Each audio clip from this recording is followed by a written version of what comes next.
napa niku? Al-An'am ayat 162. Surat napa? Al-An'am ayat 162. Qul inna salati, katakanlah salatku, sesungguhnya salatku, wa nusuki, kurbanku, sembelihanku, wa mahyaya, hidupku, wa mamati, dan matiku, lillahi rabbil alamin, hanya untuk Allah Rabbul Alamin. Jadi salah satu yang harus dipersembahkan untuk Allah saja adalah kurban. Dan ini kita harus waspada. Kelihatannya gampang, tapi kadang-kadang kita tidak sadar bahwa kita ini tidak ikhlas dalam kurban. Contoh, sudah terbiasa kurban. Sudah terbiasa kurban. Allah menakdirkan tahun ini duitnya lagi mepet. Rezekinya lagi seret. Kurban ora ya, kurban ora ya.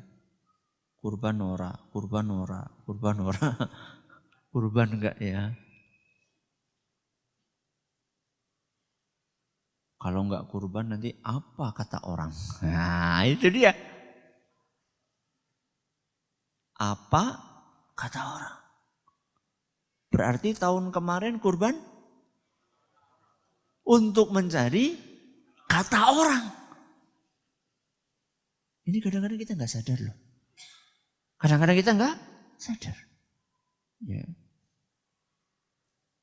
Dan kalau sampai seperti itu niatnya, percuma.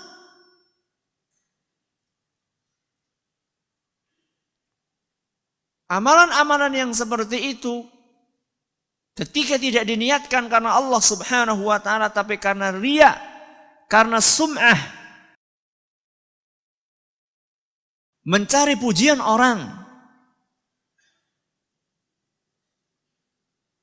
dan merasa tidak puas ketika kurban itu tidak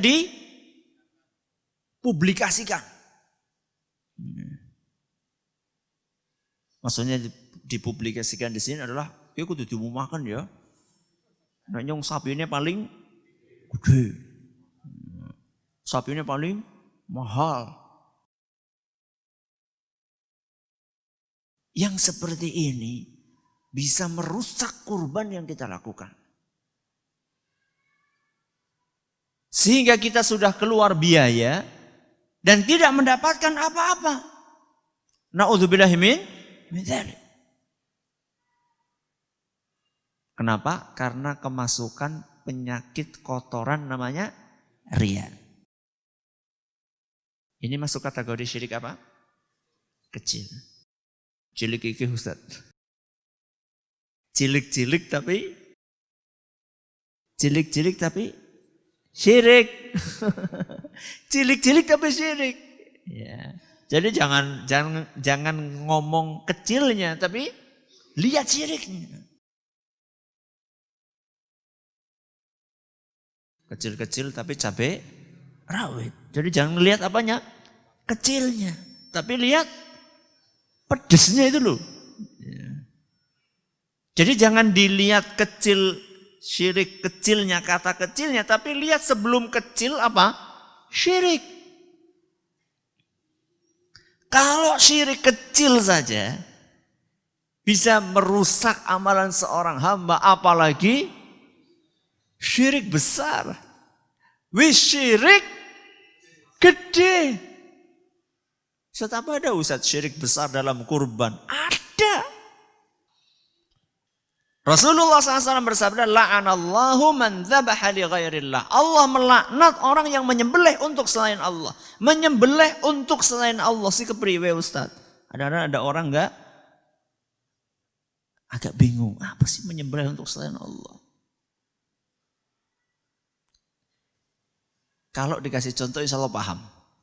Makanya orang Arab mengatakan bil misal yattadihul maqal. Pembahasan itu akan jelas ketika dikasih contoh. Bah,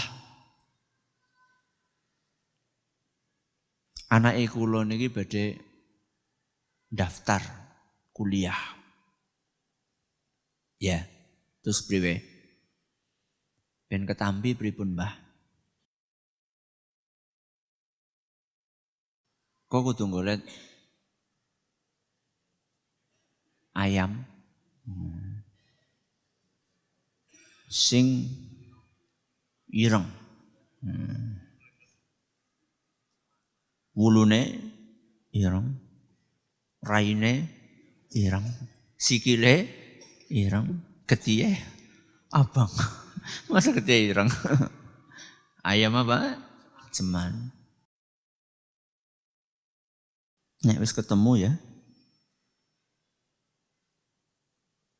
Golek wit ringin, iso ana wit ringin. Ya ora kudu ngalun-alun. Golek nang endi? Terus sembelih. Aja kelalen. Ki jeneng ki disebutke. Nama setan, apa nama jin atau nama sing nunggoni wit ringin, sing bau reksa wit ringin. Nggih Mbah sendika dawuh. Sami'na wa ata'na. Karo Mbah Dukun sami'na wa ata'na. Ini contoh, ini menyembelih untuk selain Allah. Kalau sapi ada Ustaz? Ada. Wah ini hasil laut ini mulai berkurang. Ini berarti yang menguasai laut ini minta tumbal, minta sesaji. Supaya hasil laut ini semakin melimpah, maka kita harus menyembelih seekor sapi yang terbesar. Kemudian kepalanya kita larungkan ke laut. Menyembelih untuk selain Allah. Wah ini bahaya, ini gunungnya mulai batuk-batuk ini. Gunungnya mulai batuk-batuk. Ini harus dikasih apa? Sesajen. Ya, supaya gunungnya enggak batuk-batuk lagi. Akhirnya nyembelih sapi, kepalanya ditaruh di atas sana, di dekat puncak atau kawahnya gunung tersebut.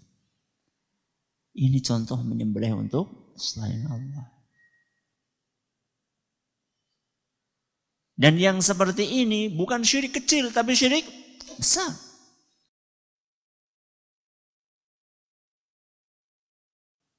Makanya sembelihannya itu enggak boleh dimakan. Di dalam Al-Quran surat Al-Ma'idah ayat 3 ketika Allah subhanahu wa ta'ala menyebutkan macam-macam makanan yang haram. Surat Al-Ma'idah ayat 3, hurrimat alaikumul maitatu, haram bagi kalian memakan bangkai. Tiren, apa tiren? Mati kemarin. Waddamu, dan darah. Walahmul khinziri, dan daging babi. Terus yang keempat, wa ma uhilla li ghairillahi bih, dan yang disembelih atas nama selain Allah. Atas nama selain Allah.